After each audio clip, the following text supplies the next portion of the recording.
Welcome back to Garden Talk, brought to you by the Penn State Erie County Extension Master Gardeners.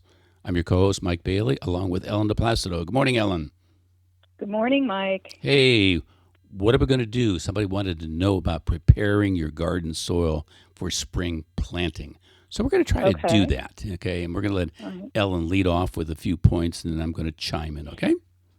Okay. All right. Well, are we ready? Yeah, we're ready. I'm ready. Oh, okay. All right. Well, number one, preparation is so important when it comes to addressing your garden and soil before you even start planting. So you might be asking where to start. Well, number one is clean up any plant material that might be left over from last year's garden. Hopefully, you may have cleaned it up at the end of last year, but it's always good to go through at the beginning of the season and clean some more because this plant material can harbor pests and diseases. And you want to get any weeds out that may have grown over the winter and spring. If you get most of the roots out, that's an added bonus because that's the less roots you'll have or the less weeds you'll have to deal with during the growing season. And you might be asking, should I turn the soil? Well, yes, but not before it's reasonably dry. So you want to make sure you take a handful of that soil, squeeze it. If it stays tight in a clump, then that means it's not dry enough and you want to wait a little bit longer. If you work your soil, garden soil, when it's too wet, it causes problems. And to find out if it's too wet, dig down about 6 to 8 inches, turn the soil, and break it into small parts. Now, some people ask, should I fertilize? Mike, do you want to talk about that a little bit? Well, yes, I will, but I'd like to add a few things to your comments. You Okay, always do. You we always do. always joke about you being so concerned about how clean the garden is. Okay, Yes, we have I a know. standing joke down at Emmaus between I vacuum. Ellen and Diane and Deb. Yeah, you're right. They vacuum and do the windows and stuff, everything down at the garden. So it gets. I go wait, time out. Okay, this is a garden. We don't have to be that fanatically. Okay. About the whole thing, but whatever.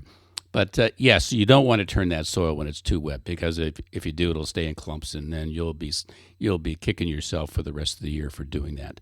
But as far as Mm-hmm. fertilization is concerned, uh, you know, I I'm not sure how often I actually fertilize a garden. Not very often at all. And I go on the basis of, well, how did the garden do last year? And if it Mm-hmm. did really well, I'm thinking, why should I add any fertilizer to this?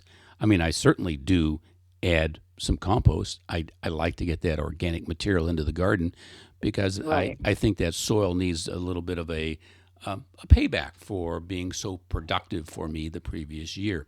I have to remember all those little creatures down in that soil that are probably that are hungry, and want something to gnaw on and chew on, so they can feed the plants that I'm going to put into there. So if the garden did well last year, I wouldn't bother with any fertilizer at all. If the garden was less than productive, and if you don't know why, because sometimes a garden is less than productive because I let it dry out, or it got flooded a couple of different times and caused a lot of Yeah. problems, or Mm-hmm. there was some creatures in there, or I allowed some pests to get in, et cetera, and stuff like that, and that really had an impact on my productivity. But if it wasn't one of those obvious things, yeah, maybe I would consider a soil test. And those soil test kits are available through the Extension office and through the Erie County Conservation District office up on Wager Road also. It's the same soil test kit. Both of them send them off to Penn State College University and for analysis, and you get a nice report back. But as far as that report is concerned, one of the things that they talk about is the pH, which is that hydrogen ion concentration within the soil. And you got to be careful about adjusting that if you haven't measured it. Ellen will tell you that what Grandpa always added lime to the garden soil, didn't he? Yeah, he did. And so did my dad and grandpa. But you have to be careful about that because most of the vegetables Right. that we grow like a pH between 6.5 and 7.0, which is slightly acidic. And if you Mm-hmm. discriminately add too much material to adjust the pH, you're going to actually create a situation where it's hard for these plants to absorb minerals because there's a delicate balance, okay, within that soil as far as if you get the pH too far one way or the other, it's not going to be able to absorb this particular, mineral or that particular mineral. So you got to kind of keep that in mind. I don't think I've ever added lime to my garden here at home. And we certainly never done it down in the maze. We don't even have any lime. Right. I don't have any No, lime here at the house either. But No. we do add the organic material, which is very important. Mm-hmm. Whether it be the leaves, or the grass clippings, or something like that. Or sometimes we'll even get some mushroom compost, maybe once every couple of years, and put a light layer of that on it, and turn it into that top layer of the soil. But Okay. what if they're working with a new garden site, Ellen? Say maybe a standard bed that is currently it's all sod or weeds and stuff like that, and they want to prepare it for planting, or if they're going to do a raised bed. What kind of things should they do in those situations? Well, now I can talk about what my dad did and my grandfather. Okay, if they just fill in the sod and grass, fill grass, a lot of weeds are going to grow. And I remember my dad taking and smothering it with cardboard and layers of newspaper. He always put newspaper around his tomatoes because he didn't support them.